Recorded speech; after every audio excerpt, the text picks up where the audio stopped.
Olá, tudo bem com você? Como que você está? Espero que você esteja muito bem. Nós vamos entender a importância de entender quais são os fomentos de inovação, quais são as estruturas necessárias para que o empreendedor tenha sucesso na inovação.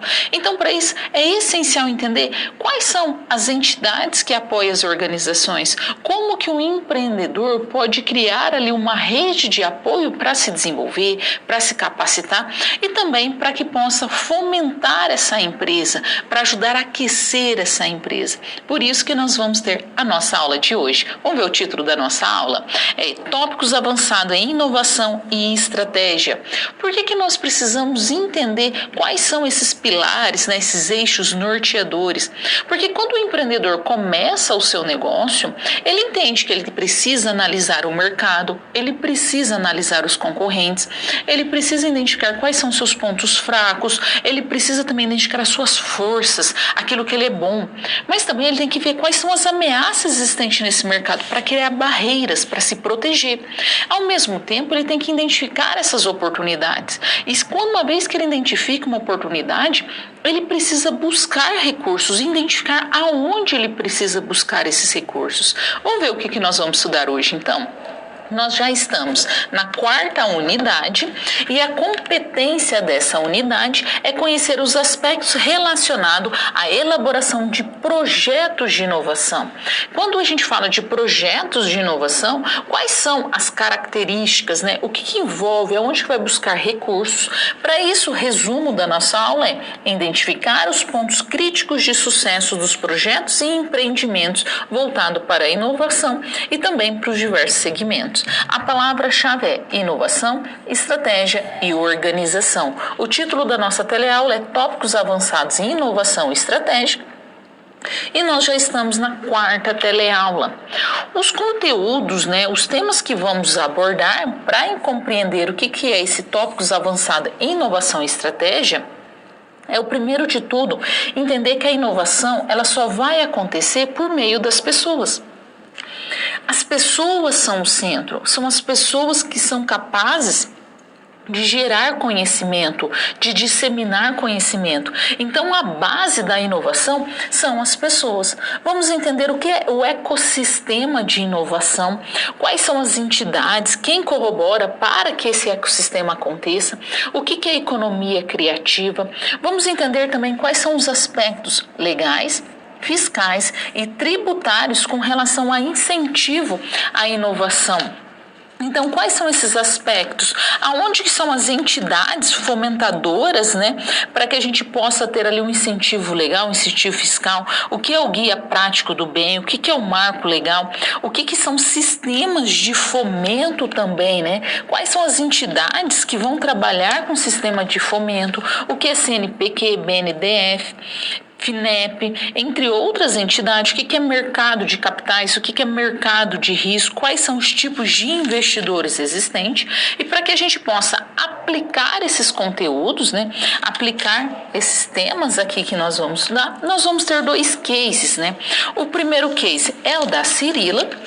A Cirila, ela acaba, né, de começar uma confecção própria. O que ela fabrica? Ela fabrica camisetas, né? Essas camisetas têm signos que vão representar a cultura local, o local aonde ela está ali inserida. Então, o objetivo dela é divulgar e disseminar o artesanato através do e-commerce, que ela vai realizar vendas online, através das camisetas. Já o empreendedor Mauro, ele já está passando por uma outra situação. O Mauro é um empreendedor que deseja propor um novo produto. Ele percebeu que se ele inserir esse novo produto no seu portfólio, ele vai aumentar a receita da empresa. Vai aumentar o faturamento. Aumentando o faturamento, trabalhando adequadamente, aumenta o lucro também. Então, para que ele possa inserir esse novo produto no seu portfólio, ele vai ter que recorrer a um financiamento, ou seja, a capital de terceiros. Ele vai ter que buscar ali um investimento de capital de terceiro para que ele possa colocar em prática a sua ideia, porque sozinho ele não tem capital próprio para investir na empresa. Então, que ele vai fazer? Tomar emprestado. Mas é de qualquer empresa? É de qualquer maneira? Ou existe formas para que ele possa adquirir esse capital necessário com juros baixos ou mesmo a juros zero?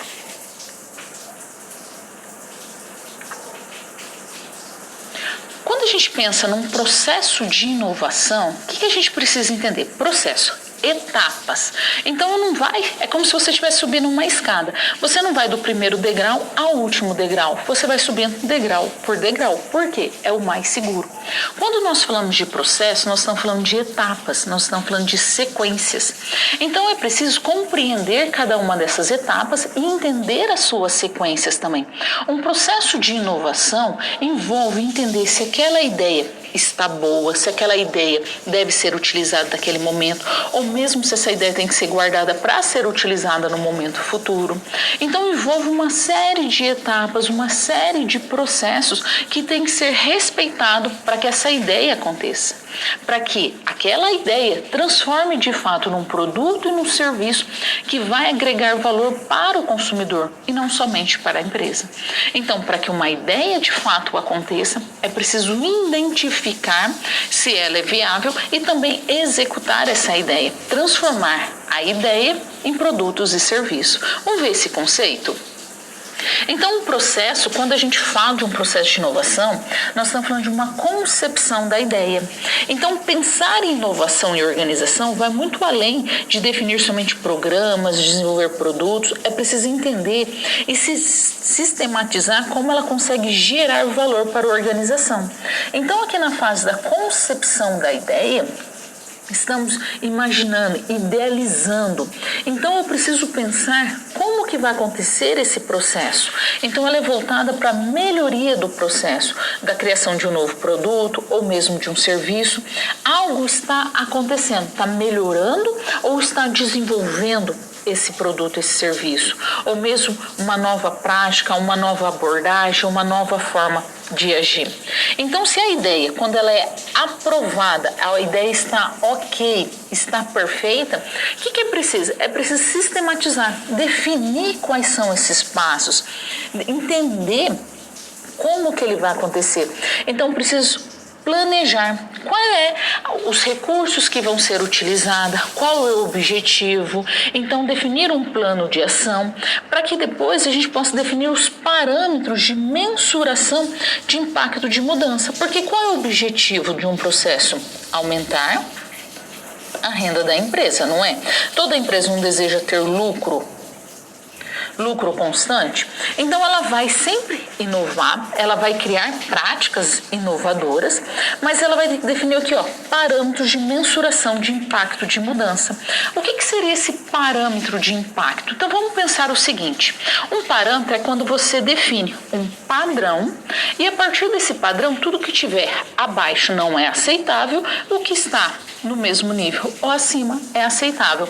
Então a empresa ela passa a definir aqui alguns parâmetros, algumas medidas do que ela considera inovador.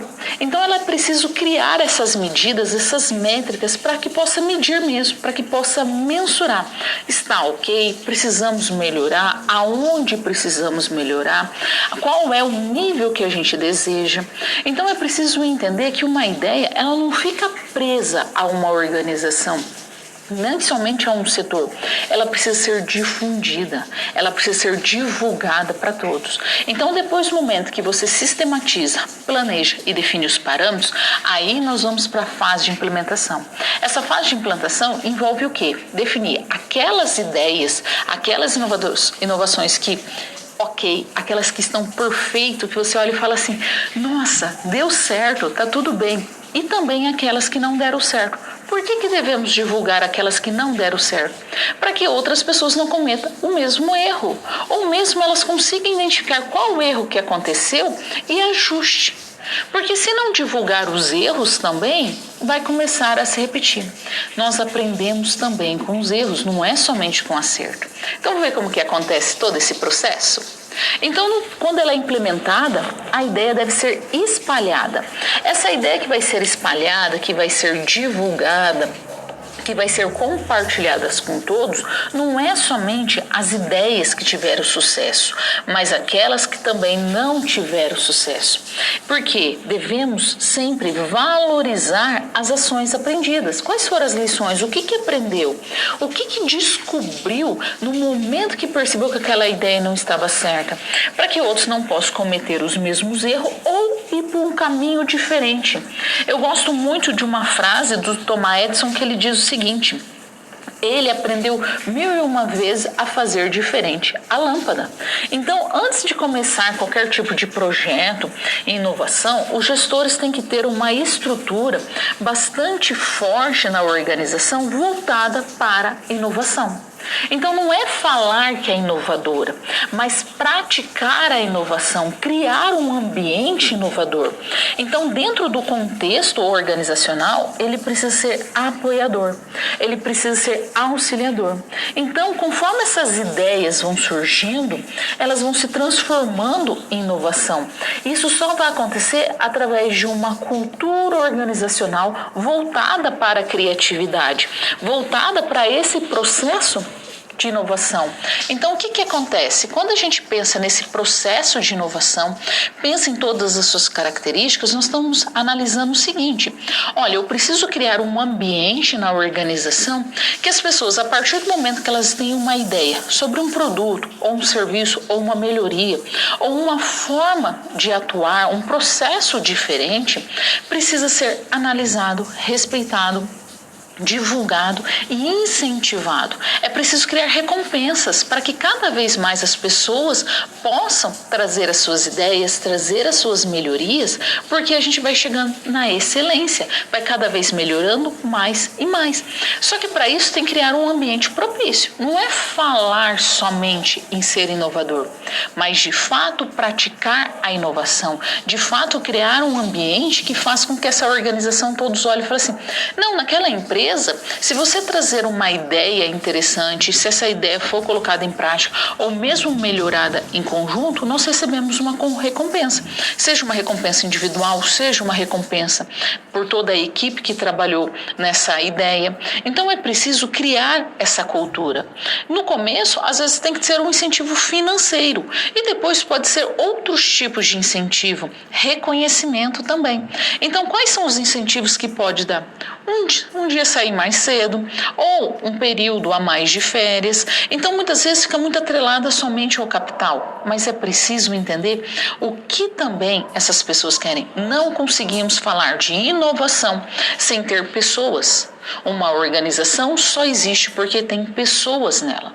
Então é preciso incentivar, fomentar com que essas pessoas cada vez mais inovem e tragam as ideias para a organização.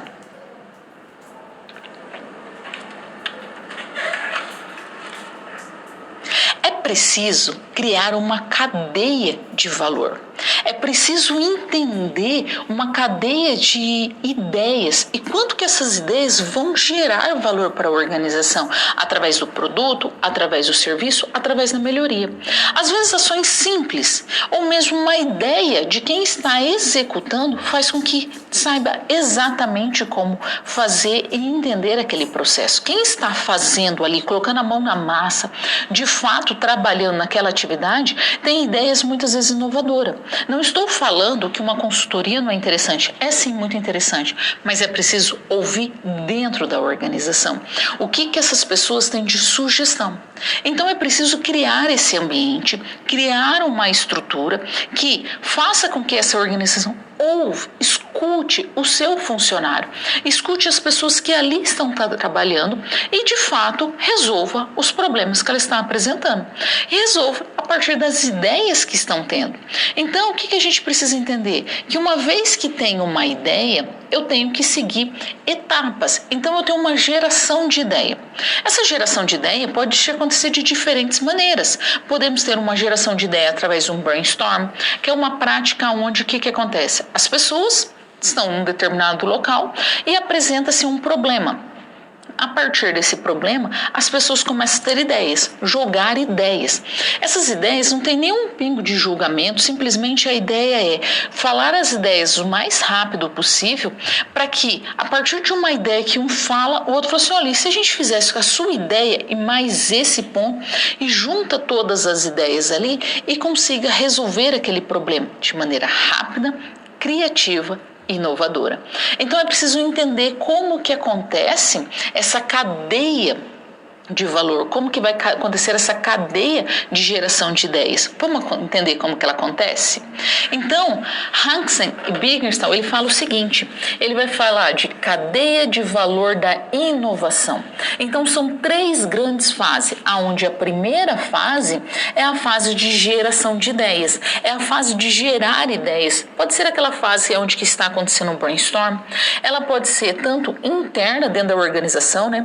Cria-se ideias dentro da empresa, ou pode falar como a gente chama, né, de cross-pollination, né, que é entre unidades da empresa, né, então a empresa tem uma unidade, vamos supor, na Bahia, e ela vai junto ali ou com a outra entidade, vamos colocar no Ceará. Então, ela vai juntando ali as suas entidades, ou mesmo pode ser ali uma geração de ideia externa. O que é essa geração de ideias externa? Vai ter ali gerar ideia com parceiros externos, com outras empresas fora que também têm interesse com a organização. E depois nós temos a segunda fase, que é a fase de conversão. É a fase onde vai fazer uma seleção, um rastreio e também um financiamento inicial. Então vai fazer ali uma definição dos recursos, né, do aporte do que precisa, e também a fase de desenvolvimento, que é o movimento de ideias para que obtenha os primeiros resultados. Chegamos aí a terceira fase, que é a fase de divulgação, a fase de difusão. É disseminar para toda a organização e mercado, né, aquela ideia, aquela transformação. Então a inovação é muito mais do que ter boas ideias, é um processo de fazer essas ideias evoluir a um ponto para que ela se torne prática, para que ela tenha um uso prático. Então o modelo de cadeia de valor, ele vai partir de uma visão geral aqui sobre os esforços da inovação que estão sendo empregados. Então é importante e permite, né, analisar os gargalos desses processos para que eles possam ser corrigidos. O que é o gargalo, né? O gargalo é quando não consegue fluir, não consegue passar. Então, quando identifica esses gargalos, identifica essas barreiras, a cadeia de inovação fica fortalecida. Ela consegue se desenvolver, ela consegue crescer. Mas isso é fácil identificar esses gargalos? Muitas vezes não. Muitas vezes a empresa não sabe aonde que exatamente estão esses gargalos. Por isso que precisa ter uma cultura inovadora. Porque vai a partir do momento que todos vão identificando e praticando uma cultura inovadora, vai fazer que fale assim, olha, está acontecendo um gargalo ali na fase de divulgação, não, está fazendo um gargalo na fase de desenvolvimento ou na captação de recurso, porque não está tendo recursos próprios da empresa, então às vezes ela tem que buscar recursos de terceiro. Então é preciso entender em qual fase que está tendo esse gargalo, esse entroncamento, ou mesmo ser na fase de geração de ideias. Pode acontecer, a empresa ela não está conseguindo gerar ideias ali. Então ela inicialmente busca um apoio, uma ajuda de terceiro para auxiliar ela a ter ideias dentro da sua própria organização, para ajudar a transformar. Então é preciso entender essas etapas, como que cria valor dentro da inovação, como que você transforma, né, essa ideia para um uso prático. Quanto que, às vezes, mudanças simples, se a gente considerar, por exemplo, a caneta Bic, é uma bolinha que transformou todos os sistemas de caneta existente. Quando a Bic foi lançada, não tinha nenhuma caneta como ela, que tinha uma pequena esfera ali, e fizeram um pequeno furinho no tubo dela, para que pudesse sair o ar, não desse pressão e ela não estourasse. Isso fez com que a caneta fosse uma das mais utilizadas no mundo, porque até então utilizava a caneta tinteiro ou a caneta de pena que vazava, estourava e dava uma série de problemas. Vamos ver esse conceito e qual é a sua importância? Então, a inovação, quando a gente entende, percebe que ela é um processo integrado, que ela vai passando desde a sua fase ali, né, de geração de ideias, a sua fase de difusão, para que ela possa gerar valor. Gerou valor para toda a organização. Ela precisa difundir, disseminar. Então, todo o processo de inovação, ele vai gerar um conhecimento. Qual é esse conhecimento que ela vai gerar? Ela vai gerar tanto conhecimento explícito, aquele que é facilmente compartilhado, através de dados, através de esquemas, tabelas, mas também aquele conhecimento tácito. Então, ela vai gerar tanto conhecimento explícito quanto conhecimento tácito. O conhecimento explícito é aquele facilmente compartilhado e o conhecimento tácito é aquele conhecimento interno. Então, é preciso entender que o processo de inovação gera conhecimento. E esse conhecimento precisa ser compartilhado, tanto conhecimento tácito quanto conhecimento explícito. E por isso que a gestão do conhecimento é um ativo estratégico da gestão da tecnologia. É preciso entender o quanto que a gestão do conhecimento é fundamental para que as organizações continuem inovando e tenham ali uma cultura inovadora forte, uma cultura da inovação voltada para gerar valor e para que todos na organização tenha ideias, gere ideias, fomente essas ideias para que essa organização tenha sucesso e possa ser considerada inovadora.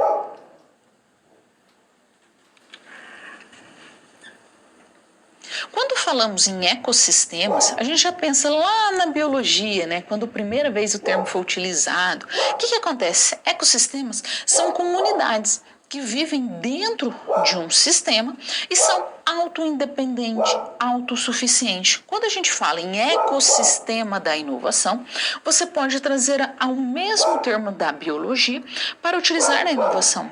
Então, são entidades, são organizações que são autossuficientes, que vão apoiar e sustentar a inovação.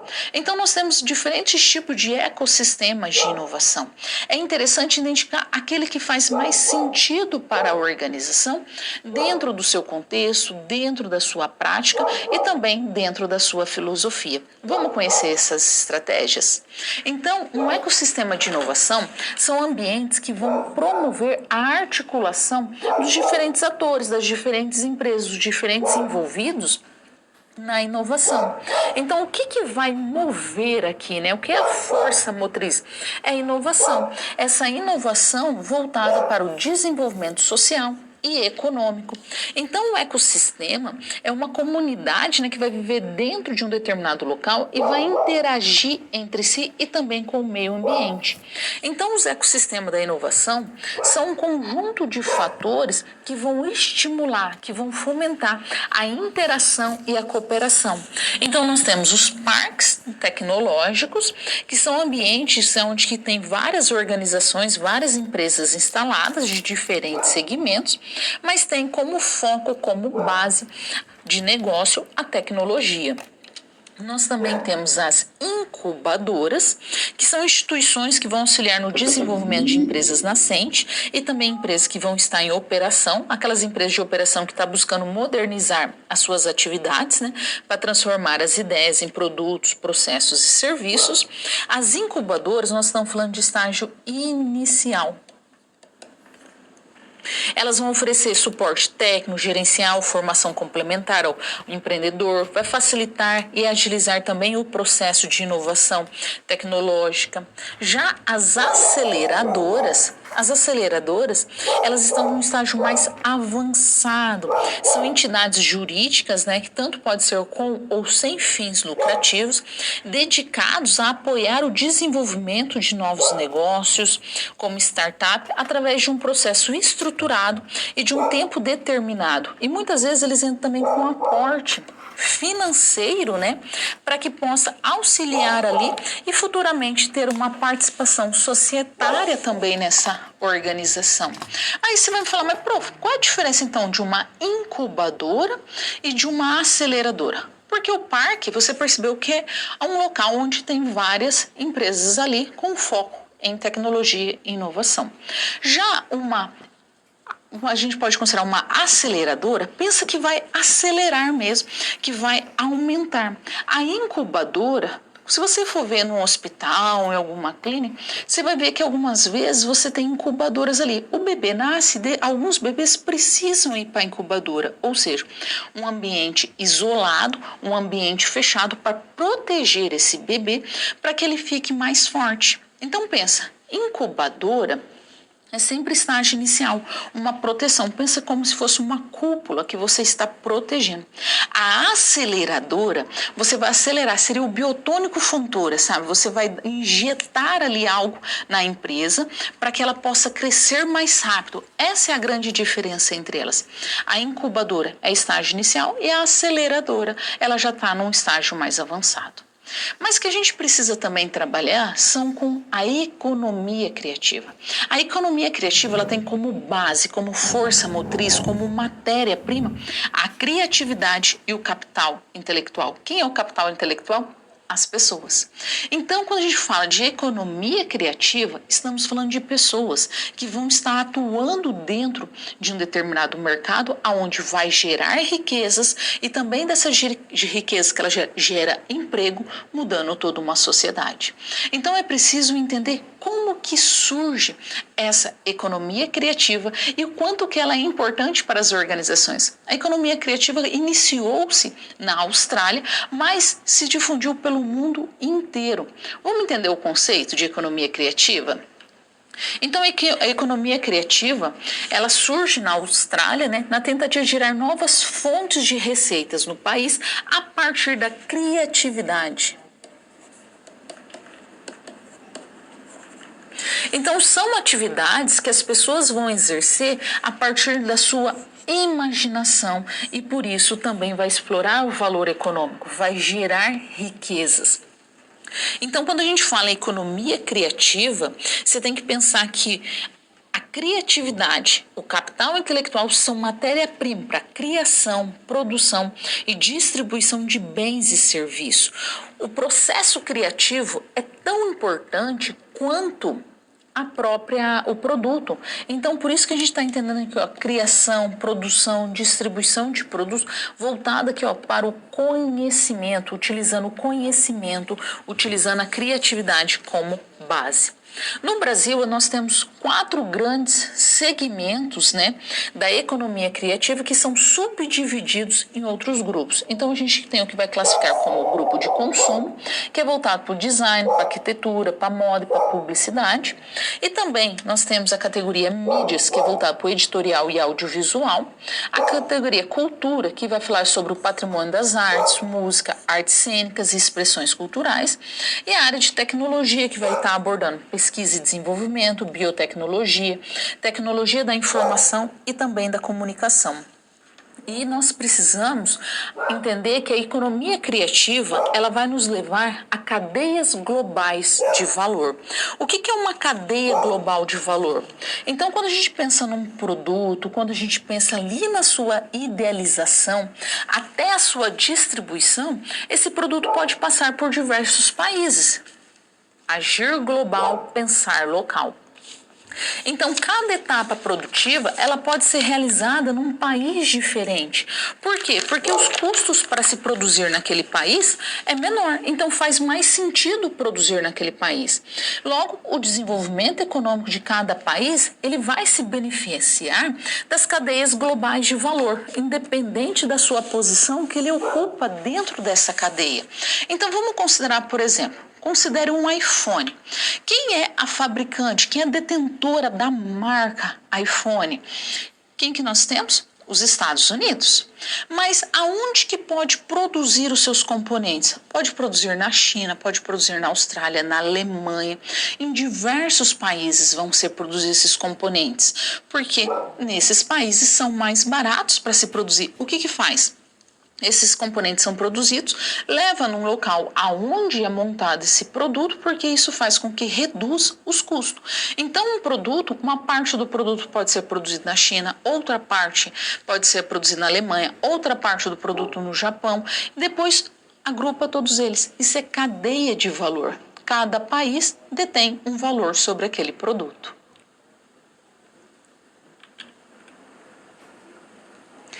Cirila está passando por um momento onde que ela precisa entender em qual fase está o seu negócio e também o que ela oferece. A partir do momento que ela aumentou a sua empresa de confecção, ela percebeu que se ela continuasse trabalhando sozinha ali, ela ia demorar um tempo a mais para chegar no estágio que ela desejava.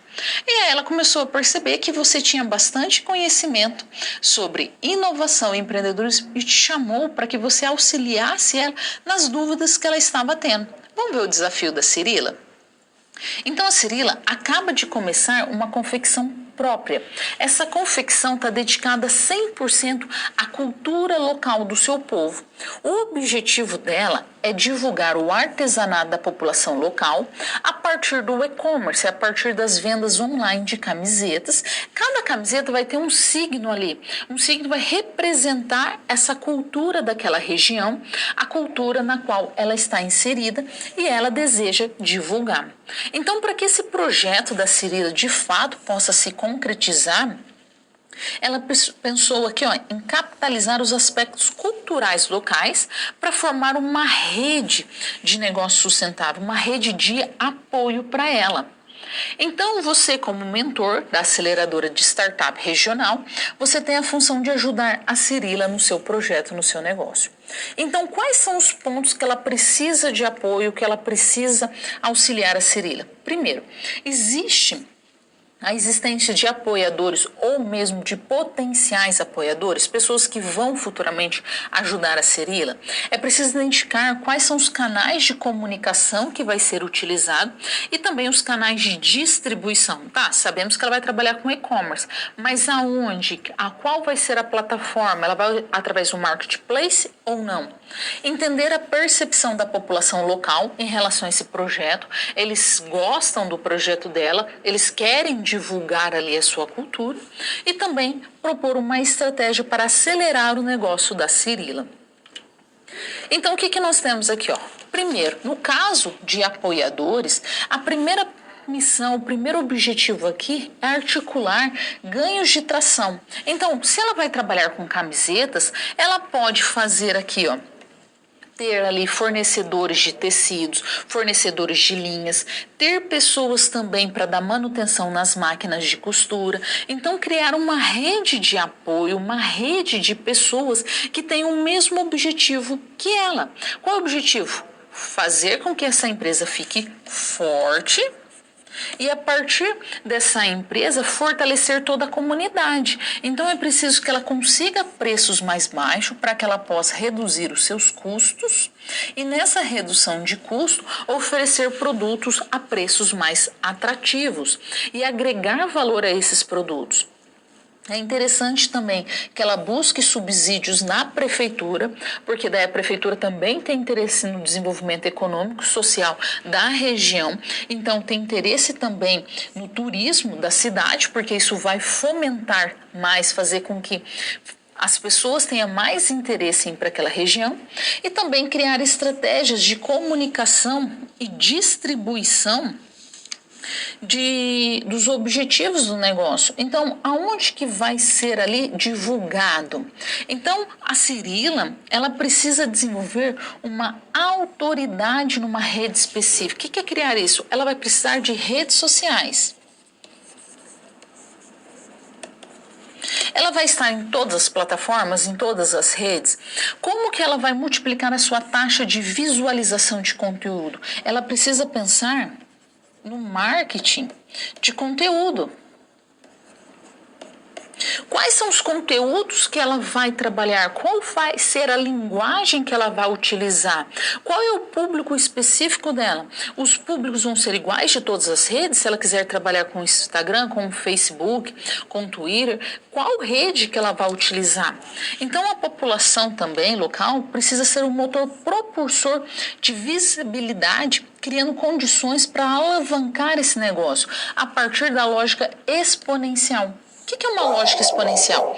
Então, a Cirila aposta que uma pessoa vê, essa pessoa vê, compartilha para mais duas pessoas, essas duas pessoas compartilham para mais duas pessoas, E assim sucessivamente. Então você vai criando aqui, ó, uma rede, você vai crescendo, você vai alavancando em escala exponencial. E isso fará com que todos ali divulguem, todos tenham interesse.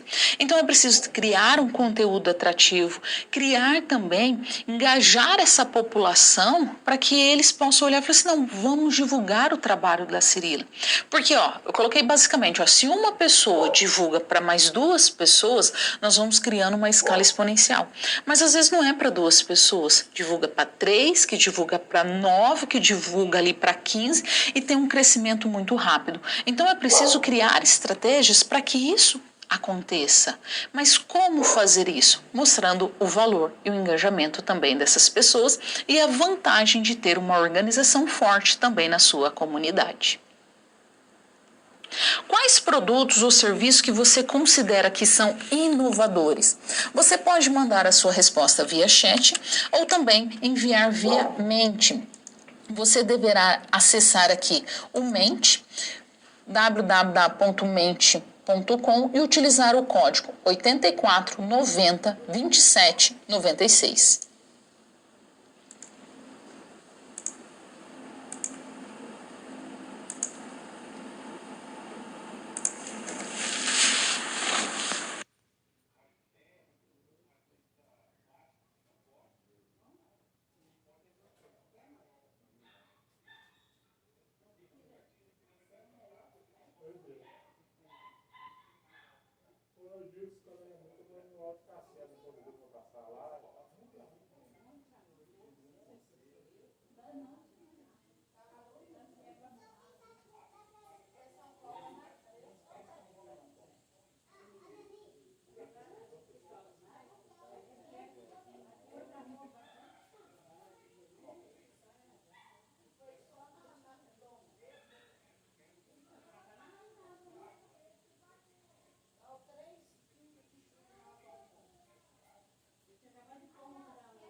Vamos ver o resultado? O que vocês acreditam que são produtos e serviços inovadores?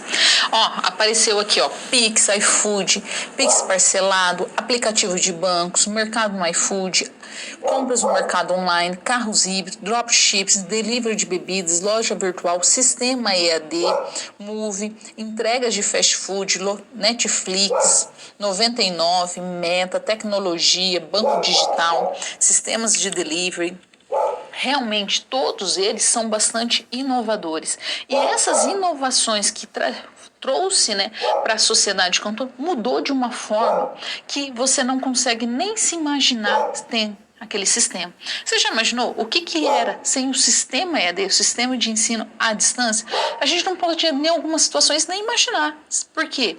Faz com que tenha um certo atraso. É essencial a gente entender o quanto que a inovação é o start, o pontapé para toda uma mudança de uma sociedade.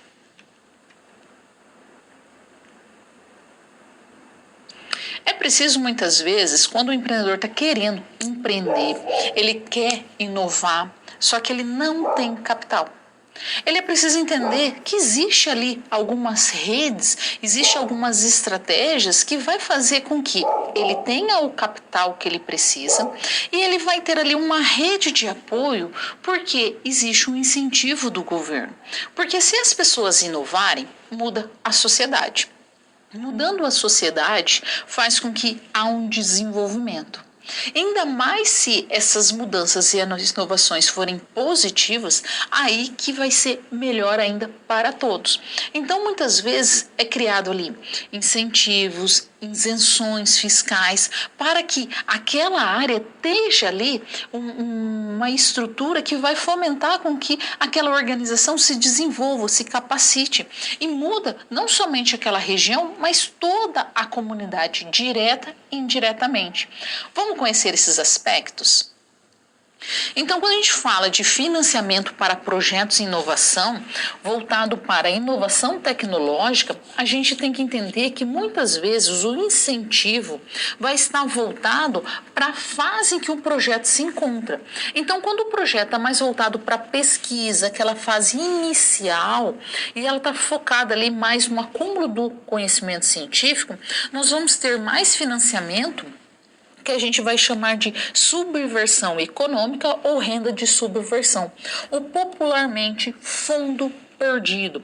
Por que ele recebe esse nome, Porque esse dinheiro ele não vai retornar para as mãos de quem emprestou diretamente, mas ele retorna para a sociedade. Então, ele é um financiamento não reembolsável.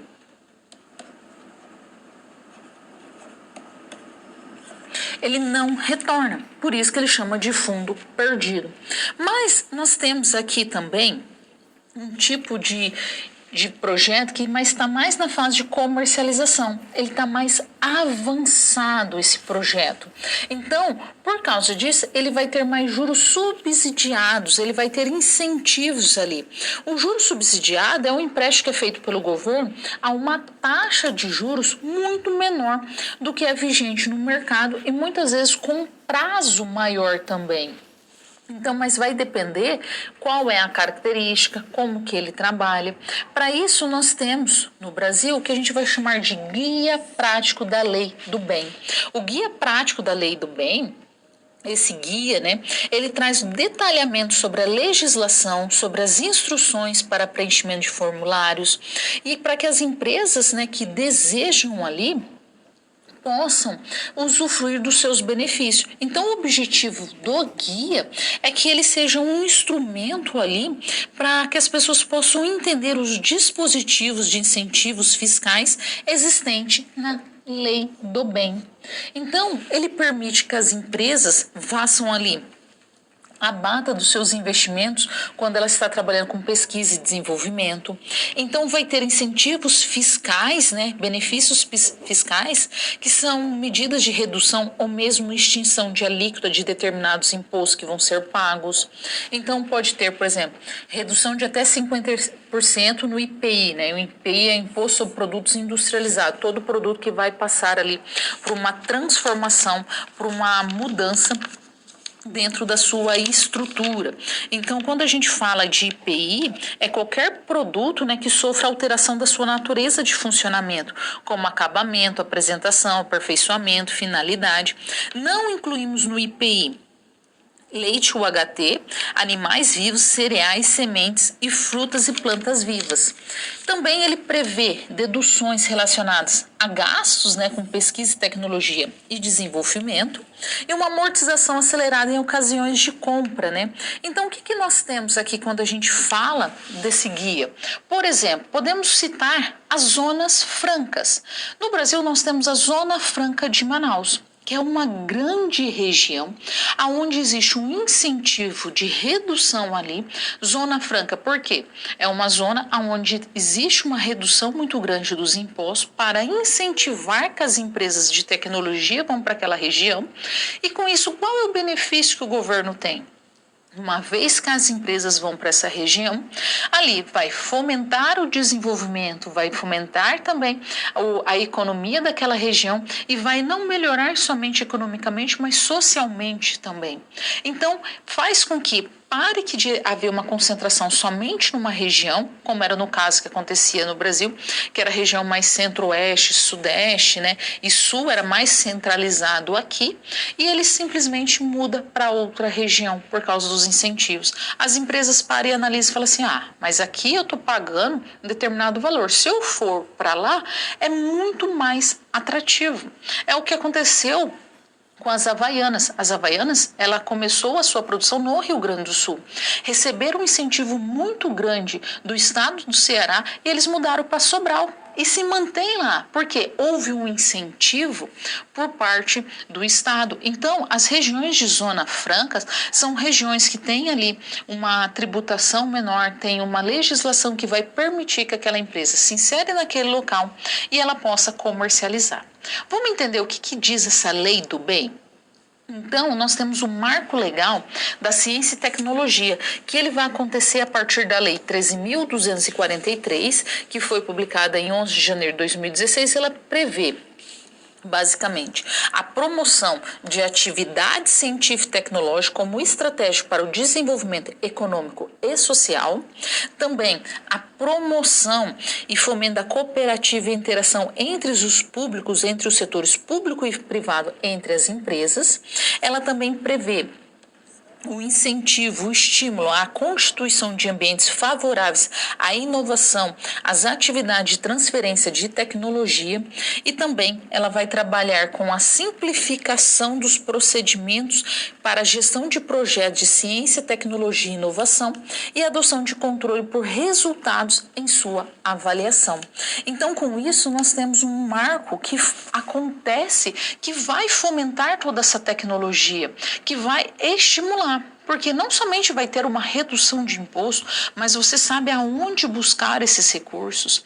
Essas estratégias fazem com que alavanque a empresa, porque a empresa não é somente incentivada, mas como ela também vai ter um benefício também sobre as ações que ela está exercendo.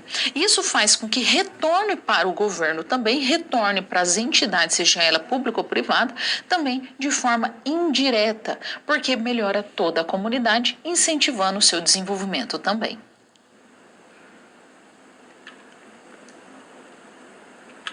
Quando nós pensamos um fomento, o que quer dizer a palavra fomento? A palavra vem do latim, de aumentar o fogo, manter o fogo, incentivar.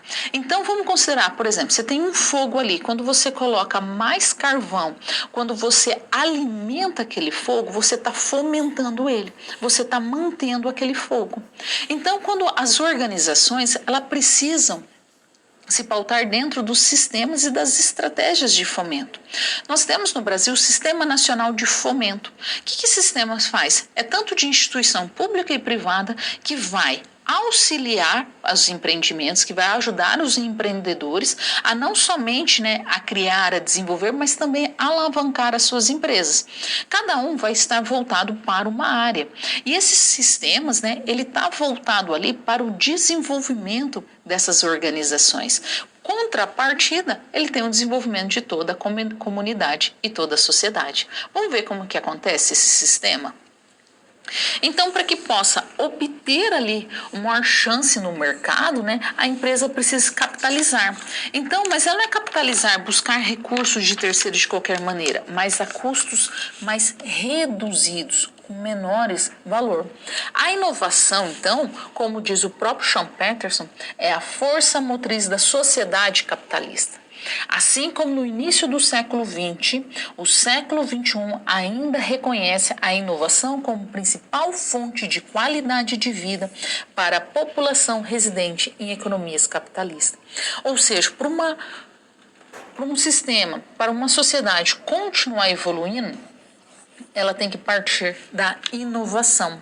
Então, a gente precisa ter sistemas de fomento. Então, é preciso ter uma rede de instituições financeiras e públicas em todo o país que vão atuar tanto a nível regional quanto nacional para promover o desenvolvimento brasileiro por meio do financiamento nos setores estratégicos. Então, quais são os sistemas de fomento maiores no país? Atualmente, nós temos o CNPq, que é o Conselho Nacional de Desenvolvimento Científico e Tecnológico, e ele é voltado, né, para o incentivo à pesquisa. Nós estamos falando mais do meio acadêmico. Nós temos também o FINEP. O FINEP é financiadora de estudos e projetos, é uma agência pública que financia a inovação, desde pesquisas básicas até a preparação do produto para o mercado. Nós temos o BNDES, né, que é Banco Nacional de Desenvolvimento Econômico e Social, que é uma empresa pública federal com objetivo de financiamento a longo prazo para todas as entidades e setores. E nós temos também o FAPESP. FAPESP, se você for reparar, são todas siglas, né? Então, aqui no caso, FAPESP vai acontecer especificamente no estado de São Paulo. É a Fundação de Amparo à Pesquisa do Estado de São Paulo. É uma instituição pública de fomento à pesquisa acadêmica. Essas são as 4 maiores. Então, quer dizer que tem muito mais aí entidades financiadoras, né, de projeto de inovação de tecnologia. Então tem que analisar cada linha de crédito disponível no mercado, aquela que vai fazer mais sentido, escolher a melhor, a mais adequada para a realidade do projeto. Então, não é porque um amigo meu conseguiu uma determinada forma. Não, você pode conseguir outra linha de crédito. Então, qual que faz sentido? Qual é a fase que está também a sua pesquisa, a sua tecnologia, a sua empresa? Aonde você vai buscar? Vai buscar direto no BNDES? Não, eu acho que eu posso buscar aqui pelo CNPq. Não, eu vou buscar aqui pela FINEP. Vai buscar dentro daquela que faz mais sentido. Todas as cidades, ela vai ter também as suas entidades, né, de sistemas de fomento. Então, por exemplo, no Paraná. O Paraná tem o sistema de fomento do Paraná. Tem a cidade de Londrina que vai ter o sistema de fomento da cidade de Londrina, que vai ter em Curitiba. Então, todas as regiões do país, procure na prefeitura, que vai identificar ali aonde que tem ali um incentivo fiscal, aonde tem uma entidade que vai fazer um financiamento, porque tem intenção de ter o seu desenvolvimento econômico e social. É voltado para isso, quer que todos possam melhorar. Então, às vezes, é comum falar assim, mas será que tem na minha cidade? Procura essas grandes entidades e depois vamos buscando ali, né, do macro para o micro, né, vamos afunilando ali para identificar aonde consegue. Nós temos entidades que não vai estar voltado diretamente para o financiamento, mas também para o apoio de desenvolvimento, por exemplo, de micro e pequenas empresas, como o Sebrae. Então, é preciso identificar qual é o tipo de aporte necessário que essa empresa precisa de capital, aonde que ela vai conseguir com juros mais reduzidos, mais baixo possível, para que ela possa ali fazer a sua pesquisa, desenvolver o seu produto, desenvolver o seu serviço. Muitas vezes é preciso buscar um endividamento para que injete capital na empresa e com essa injeção de capital desenvolver o produto e o serviço que deseja, e esse produto e serviço vai pagar aqui todo o empréstimo que foi realizado. Então, é preciso entender quais são essas estratégias que vai ser realizadas para conseguir financiar esse empreendimento. Vamos entender quais são os tipos de financiamento existentes dentro do FINEP? Então, dentro do FINEP, a gente tem basicamente 2 tipos, né, 2 formas de crédito existente. Nós temos que nós vamos chamar de crédito direto. Então aqui, ó, está emprestando capital, né, para uma pessoa voltada para a área de tecnologia e inovação. O que é o crédito direto, né? O crédito direto é a modalidade onde que vai fazer ali uma seleção, vai fazer um acompanhamento e faz o desembolso, foi feito pela própria instituição. Ela diretamente empresta o capital, mas ela também tem um empréstimo indireto. O indireto, ela vai transferir para agências regionais de fomento à inovação, que no caso dela, ela vai utilizar o InovaCred, né, que é um programa que é utilizado por ela para que as pessoas possam inovar e também ter crédito ao mesmo tempo. Então, muitas vezes, são utilizadas nessas estratégias para que a empresa possa ter o seu capital. O BNDES, dependendo se é para compra de equipamento, dependendo da estrutura, dependendo do valor, nós já estamos falando mais de longo prazo, né, de montantes, valores maiores. Mas para cada organização, ela tem as suas características, ela tem a sua base, vai ter um sistema de crédito melhor para ela. Não é falar somente assim, não, vai somente no CNPq ou vai no BNDES. Não, existem diferentes tipos de incentivos, diferentes tipos de crédito. Tem que analisar qual é o contexto da organização, qual é a sua capacidade de endividamento, o quanto que essa empresa consegue pagar ali, né, por mês, e não somente pagar, é preciso fazer uma análise também para cada R$1 que é vendido da empresa, quanto que essa empresa deve também, e qual é o período que ela vai pagar. Então é preciso fazer uma série de análises para que possa entender qual é a melhor linha de crédito, a linha de crédito que vai fazer mais sentido para a organização.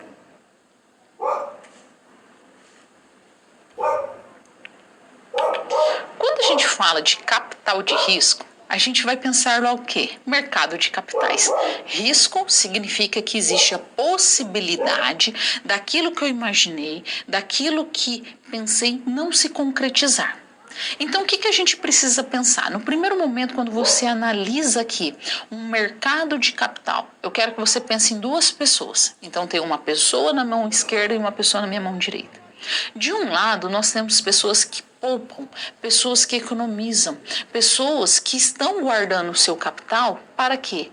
Possa emprestar para outras pessoas, que é da minha mão direita, emprestar para essas pessoas aqui que desejam empreender, para essas pessoas que desejam tomar o risco do capital. Então, nós temos basicamente esses dois tipos de pessoas. As pessoas que têm o capital, que desejam emprestar, e as pessoas que não têm capital, mas desejam pegar esse capital. Vamos entender melhor como que acontece esse mercado de capitais no nosso desenho? Então, o mercado de capitais, ou também conhecido como valores imobiliários, é um dos segmentos do sistema financeiro. Desejo e recomendo que você acesse o Sistema Financeiro Nacional, onde você vai ver mercado de capitais, valores imobiliários, é bem interessante. Então, a principal função do mercado de capitais é conectar as pessoas que têm capital com as pessoas que não têm capital. Então, eles vão ali fazer com que essas pessoas se interliguem. Então, de um lado, eu vou ter as pessoas aqui que têm o capital para emprestar. E de um outro lado, eu tenho as pessoas que precisam desse capital. Então, o mercado de capitais, ele faz o quê? A troca, ele faz a mediação para que seja justo esses valores também. E não seja também de valores abusivos.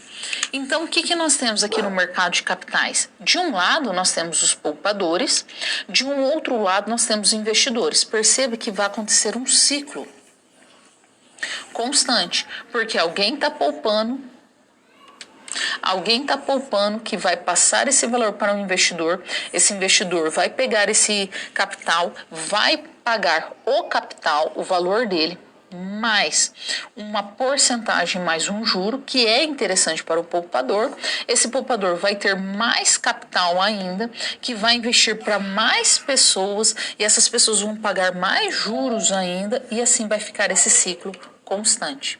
Então, esse ciclo faz com que tenha, de um lado, a captação do recurso, tenha investimentos produtivos, tenha um desenvolvimento na economia, gera emprego, gera renda, gera riqueza, e de um outro lado, nós temos o desenvolvimento econômico.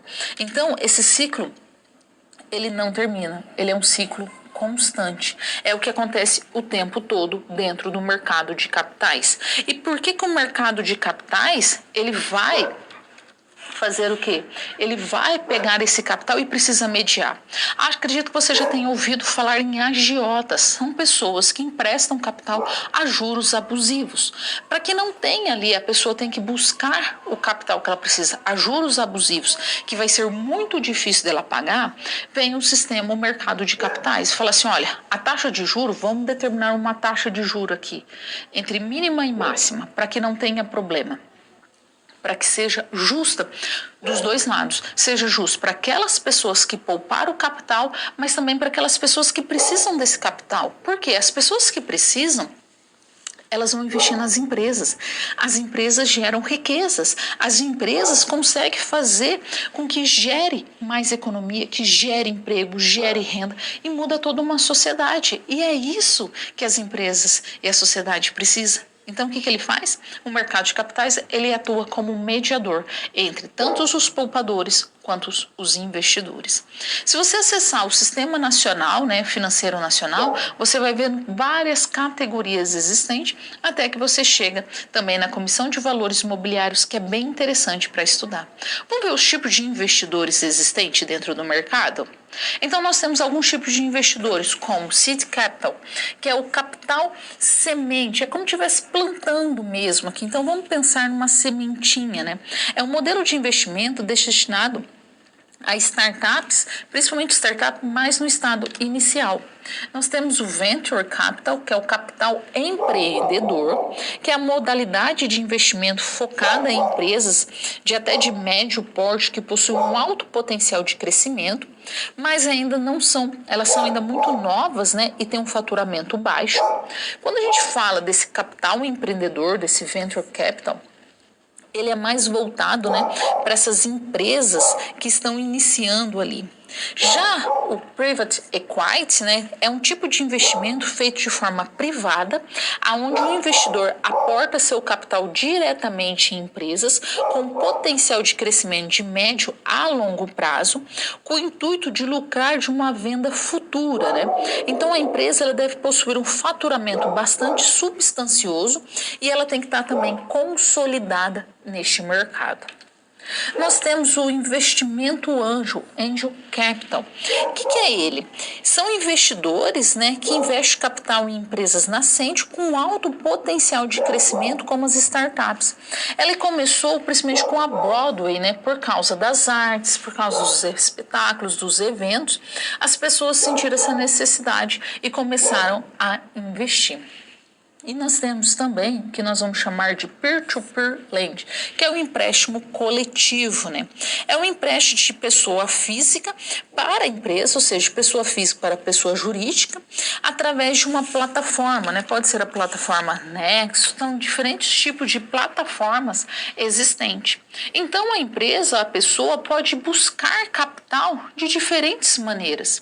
Então, está bastante comum, ver ali qual é a estratégia melhor para ela buscar, para ela adquirir esse recurso. Porque de um lado nós temos esses investidores querendo buscar esse capital e de um outro lado nós temos as pessoas querendo oferecer o capital também. As pessoas que estão oferecendo capital, elas não vão oferecer de qualquer maneira para levar prejuízo também.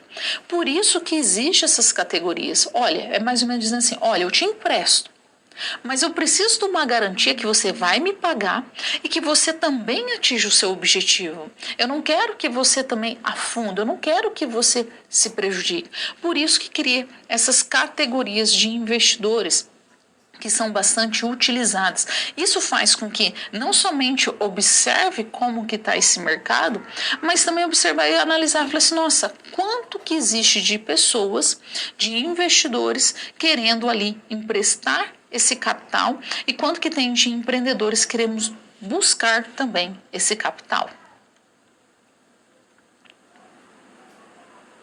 O Mauro é um empreendedor onde ele percebeu que existe a possibilidade dele colocar um novo produto no seu portfólio.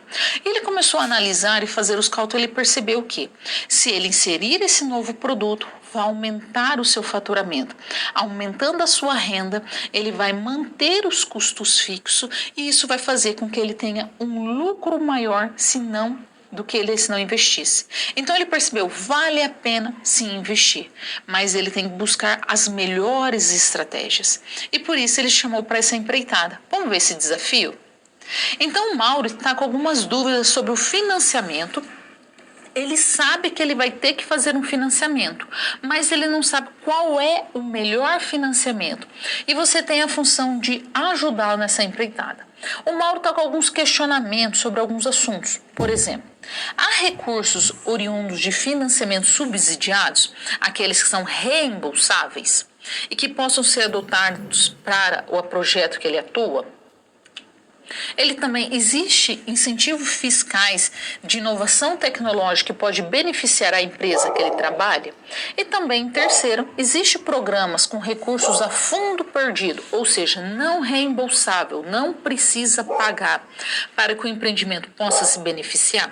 Essa é a dúvida dele. Então, se tem incentivo, juros subsidiados, que é reembolsável, tem que pagar. Se tem incentivos fiscais e tem recursos de fundo perdido, que não precisa pagar diretamente, mas retorna para a comunidade através dos benefícios que foi proporcionado.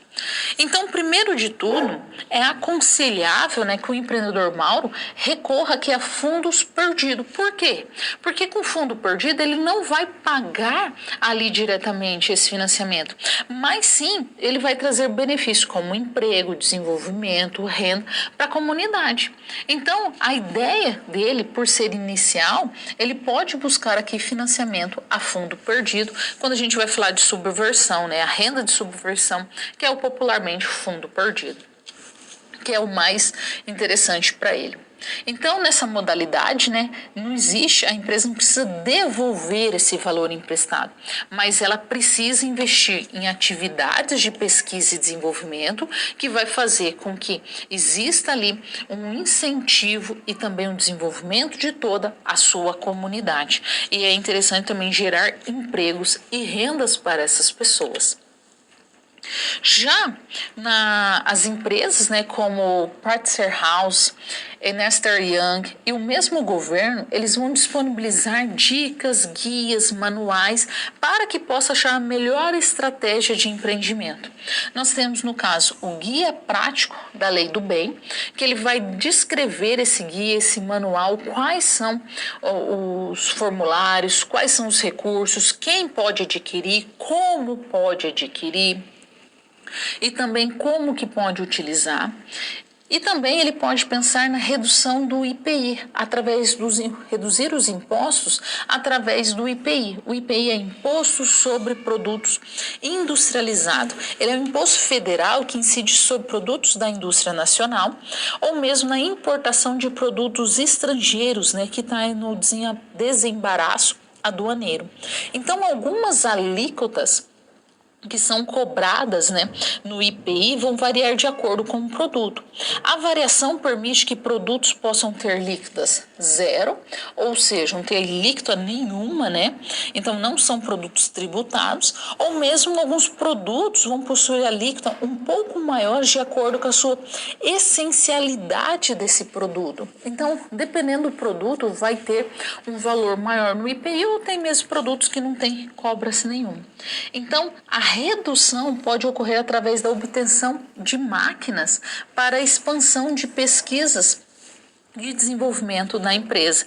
Então, quais são as atividades que a empresa tem, que estão voltadas para pesquisa e desenvolvimento, e ele pode buscar aqui, adquirir máquinas, comprar máquinas para que possa incentivar cada vez mais essa área da empresa, e com isso ele vai ter o quê? Um valor menor e uma redução também nos impostos, como o IPI.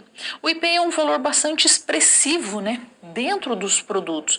Para você ter uma ideia, quando começou a ter uma redução IPI, principalmente voltado para os carros, teve uma busca muito grande, né? Porque o valor do IPI reduziu muito. Então, atualmente nós temos uma redução de IPI, um incentivo à redução de IPIs, que pode chegar até a 25%. Então, imagina um produto que custa, vamos considerar ali, R$ 100.000, pula para R$ 75.000. É um valor bastante expressivo. Então é preciso considerar, identificar quais são os incentivos que vão trazer maiores resultados para a empresa. Quais aqueles que ela pode buscar. Quais, no caso do Mauro, quais aquele que vai fazer mais sentido para ele. No caso, é um busco perdido de adimento, uma fase de desenvolvimento, e com isso faz com que ele busque estratégias para que ele possa não reembolsar esse valor, mas ao mesmo tempo desenvolver e inovar dentro da sua categoria, através desse produto e serviço, devolvendo esse valor para a sociedade através de empregos, geração de renda e de riqueza também. Qual a melhor estratégia? Iniciar um negócio com capital de terceiro ou com capital próprio?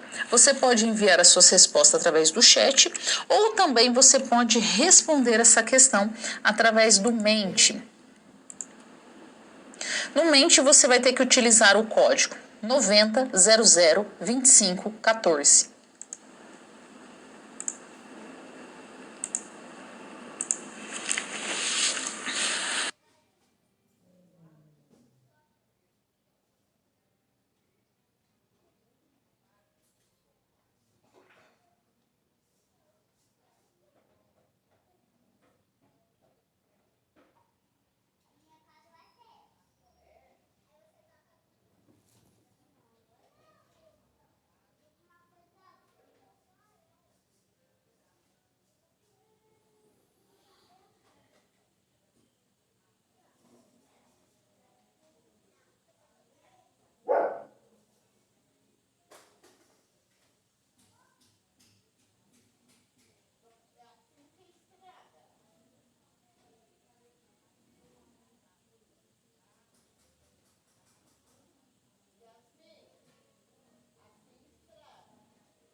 Antes de ver o nosso resultado, queria mandar um abraço apertado para o pessoal de Osasco, São Paulo, e também para o pessoal de Brasília, no Distrito Federal, em Taguatinga. Um abraço forte para vocês, bastante apertado. Vamos ver o resultado? O que é melhor? Capital de terceiros ou capital próprio? A maioria das pessoas falaram aqui, ó, 82% capital próprio contra 18% de capital de terceiro. Por que dá bastante esse resultado? Porque as pessoas às vezes têm receio, medo, falam assim, nossa, vou buscar capital de terceiro, ou seja, vou me endividar para investir no meu negócio? Não, então eu vou tirar dinheiro do bolso, eu mesmo vou pegar o meu capital, porque se eu perder, acontecer qualquer coisa, o meu dinheiro é meu. Eu não tenho que pagar ninguém ali, eu não vou gastar mais do que eu estou tendo. É uma estratégia bastante utilizada por brasileiros. Tem outros países, como os Estados Unidos, se utiliza mais capital de terceiro. Mas é uma estratégia bastante interessante, porque a pessoa fica com cabeça tranquila, né? Não fica naquela preocupação. Olha, eu tenho que pagar tal parcela, eu tenho que pagar tal coisa. Então, o que muitas empresas, muitas pessoas utilizam, muitos empreendedores, capital próprio. Muitas vezes ele vai juntando o capital ali, ou mesmo inicia a empresa e vai, conforme ela vai se desenvolvendo, ele até pode buscar capital de terceiro, mas quando ela inicia a empresa, começa com capital próprio. Nós começamos a aula falando da importância, né, de divulgar uma ideia, gerar uma ideia, sistematizar a ideia, pensar nos processos, nas etapas de que como que essa ideia acontece. E a gente entende que precisa de uma geração de ideia, aí você precisa do desenvolvimento dessa ideia até chegar na fase de divulgação, na fase de difusão. E o que acontece? Uma ideia, uma vez que ela aconteceu, tem que pegar e analisar e falar assim, olha, essas ideias aqui foram ótimas, essas ideias foram excelentes, mas teve ideia que não deu tão certo assim. Essas ideias que não deram tão certo, por que não deram certo? Divulgá-las também, para que outras pessoas não cometam esse erro também. Então é preciso ficar atento quais foram as ideias que deram certo e os resultados que ela trouxe, e as ideias também que não deram certo, aquelas ideias que deram errado. Nós vimos também ecossistemas de inovação. O que esses ecossistemas, né? São ambientes que vão auxiliar ali a inovação. Pode ser um parque tecnológico, pode ser uma incubadora, pode ser uma aceleradora. Qual é o foco? Qual é o objetivo aqui? Incentivar a inovação. Elas têm em comum a inovação como base, como força motriz. E a inovação tecnológica, o quanto que essas empresas podem se desenvolver. O que nós vimos também? Vamos ver? Nós vimos aqui a economia criativa. Nós vimos a importância da economia criativa como que tem como matéria-prima, nós temos a criatividade.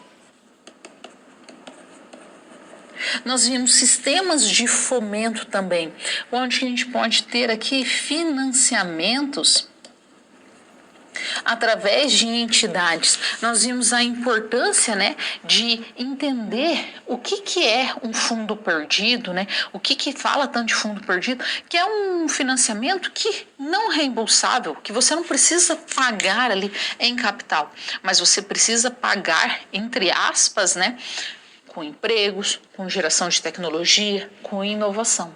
Nós vimos também o capital, mercado de capital. Mercado de capital é, de um lado, tem pessoas que querem emprestar e pessoas que precisam desse capital. O que o mercado de capitais faz? Faz a intermediação, para que não tenha nenhum tipo de abuso e também para que possa essas pessoas se encontrarem. Encontrar as pessoas que querem emprestar o capital, emprestar o dinheiro com as pessoas que precisam desse capital. E por fim, nós vimos também a importância do capitais de risco, né? Esses investidores, né? Quem são esses investidores? Quem é um investidor anjo? O que é um investidor que vai ali buscar renda para outra pessoa? Qual é a estratégia que ele vai adotar? Uma vez que a gente consegue identificar que tem pessoas que querem emprestar e pessoas que precisam pegar o capital, o que a organização, aquele que precisa pegar o capital, tem que fazer? Analisar qual é os melhores juros, qual é a melhor forma de pagamento, quais são as taxas, qual é o momento ideal dele buscar esse capital, Aonde que ele vai buscar? Instituição pública, instituição privada? Ele precisa fazer essas análises, porque senão ele busca de qualquer maneira, às vezes ele está pagando juros muito alto, com prazo muito longo, buscou um valor muito acima do que ele precisa, e ele vai pagar ali sobre um capital que naquele momento ele não está precisando.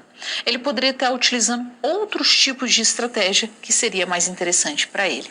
Espero que você tenha gostado da disciplina, espero que você tenha gostado da aula. Empreendedorismo e inovação é essencial para as organizações, para toda a sociedade. Um forte e grande abraço para você.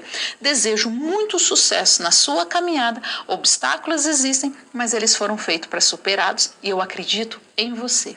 Um forte e grande abraço. Até um próximo momento. Tchau, tchau.